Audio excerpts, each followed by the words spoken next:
வக்ஃப் சட்டத்திருத்த மசோதா நிறைவேற்றம் நாடு முழுவதும் கிளம்பிய எதிர்ப்பு. இஸ்லாமியரின் உரிமைகளை பறிக்க பாஜக போடும் திட்டமா என்ற கேள்வி எழுப்புகிறது.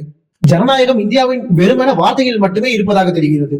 மக்களின் நலனின் அக்கறை கொண்டு சட்டம் இயற்றப்பட வேண்டுமே தவிர தனிநபரையோ அல்லது தனி சமுதாயத்தையோ இல்லை மதத்தையோ சிதைக்கிற வகையில் இருக்கக்கூடாது. ஜனநாயகம் என்ற பெயரில் முதுகில் ஏறிக்கொண்டு முதலாளிகளின் முழு உருவமாக செயல்பட்டு வருகிறது மோடியின் தலைமையிலான பாஜக அரசு. வெள்ளையனை விரட்ட பல போராட்டங்களை கையில் எடுத்தார் மகாத்மா காந்தி. அதுபோல பாடுபட்டு வாங்கிய இந்தியாவின் சுதந்திரத்தை மீண்டும் இவர்களிடமிருந்து மீட்டெடுக்க ஒரு போராட்டத்தை கையில் எடுக்க வேண்டிய சூழ்நிலைக்கு தள்ளப்பட்டிருக்கிறோம். இந்து என்று சொல்லும் இவர்கள் யார்தான் இந்து என்று இதுவரை சொல்லவே இல்லை.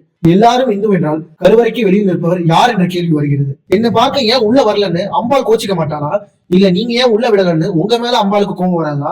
இல்ல உங்களுக்கும் அம்பாளுக்கும் ஏதாவது ரகசிய டீல் இருக்கா? உங்க அம்பாளுக்கு ஒரு பிரச்சனைனா நீங்க கை காட்டுறது என்னமோ இஸ்லாமியர்கள் தான். அதுக்கு அம்மாவோட புள்ள ஊரோலாம் அப்படிங்கிற பேர்ல இஸ்லாமியர்கள் இருக்க ரோடுகளுக்குள்ளேயும் தெருக்குள்ளேயும் சென்று அங்க சாலையோட இருக்க இஸ்லாமியர்களுக்கு வம்பு இழுத்து ஏதாவது ஒரு பிரச்சனை பண்ணிட்டு அதுக்கு பிறகு சாமி வந்துட்டு தெய்வ கூட்டம் ஆயிடுச்சு இவங்க இருக்கக்கூடாதுன்னு சொல்லி பொய்யான கதைகளையும் கிளப்பி விடுறீங்க. கடைசியில பழி போறது என்னமோ இஸ்லாமியர்கள் மேலதான். இவ்வளவு நடந்தும் அம்பாள் அமைதியா இருக்காள்னா அம்பாள் அங்க இருக்காளா இல்ல இவனுக்கு தொல்லை தாங்க முடியாம அங்க இருந்து அம்பாள் ஓடிட்டாளா அப்படிங்கறது அந்த அம்பாளுக்கே வெளிச்சம். சாதி மத பேதம் இல்லாம எல்லா இந்தியன் என்று உணர்வுபூர்வமாக சொன்ன காலமெல்லாம் போய் இந்து உரிமை பாதுகாப்பு சட்டம்னு இந்துக்கள் ஒன்னா இருந்தாதான் வெற்றின்னு பேச நிலைக்கு தேரை எடுத்து தெருவுல விட்டாச்சு. அது கூட பரவாயில்ல, மதம் என்ற சாக்கடையில் கொண்டு வந்து விட்டுட்டாங்க. இப்போ அதுதான் சிக்கல். இந்த வக்ஃப் மசோதா கடந்த ஆண்டு ஆகஸ்ட் மாதம் கொண்டு வரப்பட்டது. கடும் எதிர்ப்பு கிளம்பி 31 எம்பிகள் கூட்டு கொண்டு நாடாளுமன்ற குழுவிற்கு அனுப்பி வைக்கப்பட்டது. மசோதாவில் சட்ட திருத்தம் கொண்டு வருவது மூலமாக வக்ஃப் சொத்துக்களை அரசு கையகப்படுத்துவதாக குற்றச்சாட்டு எழுந்துள்ளது. அதுவும் சரிதானே. இவங்க நாட்டையே கார்பரேட் கிட்ட கொடுத்துட்டு தோல்மலை போற துண்டை தலையில போட்டிருப்பாங்க.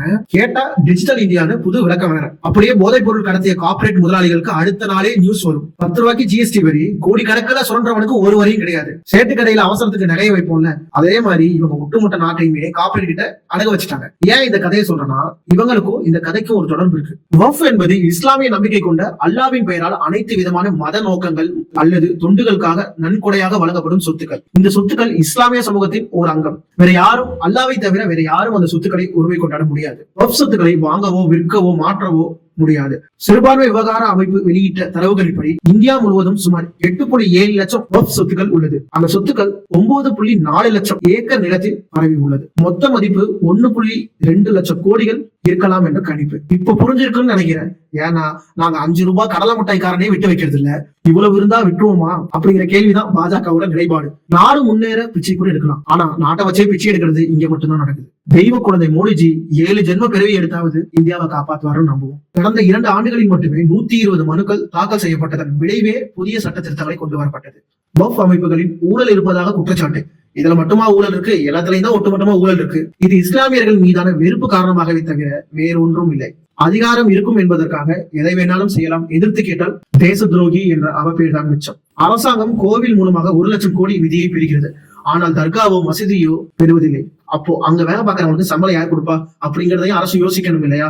தமிழ்நாடு வக்ஃப் வாரிய தலைவர் அப்துல் ரஹ்மான் கூறும்போது வக்ஃப் சட்ட திருத்தம் தேவையில்லை. இந்த சட்ட திருத்தம் வக்ஃப் வாரியத்தை பலவீனப்படுத்துவதாக இருக்கிறது. பொதுமக்களின் நலனுக்காக இஸ்லாமிய செல்வந்தர்கள் கொடுக்கும் சொத்துக்கள் தான் இவை. முறைகேடு இருப்பின் அதை விசாரிக்க வக்ஃப் தீர்ப்பாயமும் இருக்கிறது. மேலும் முறையீடு செய்ய உச்சநீதிமன்றம் மற்றும் உயர்நீதிமன்றம் இருக்கிறது. வக்ஃப் சொத்துக்களை ஒருபோதும் தனிநபர் அனுபவிக்க முடியாது. ஆனால் மத்திய அரசு அதற்கு வழிவகை ஏற்படுத்தி கொடுக்கிறது என்றார். இந்து சினிமையில் இந்தியாவின் தலை தூக்கும் நேரம் நெருங்கிவிட்டது. பாசிசத்தை பாயாசமாக சாப்பிட பழகிக் கொள்ள வேண்டும் என்பதை உயிரை விட்டு ஒருவர் கத்திக் கொண்டிருக்கிறார். வாழ்க தெய்வ குழந்தை மோடிஜி, வளர்க இந்தியா. இதை பத்தி நீங்க என்ன நினைக்கிறீங்க? மறக்காம கீழே கமெண்ட்ஸ் சொல்லுங்க. இன்னொரு சுவாரஸ்யமான வீடியோ சந்திப்போம். தமிழர் கழக சேனல் சப்ஸ்கிரைப் பண்ணுங்க, லைக் பண்ணுங்க, ஷேர் பண்ணுங்க. டாடா, பாய் பாய்.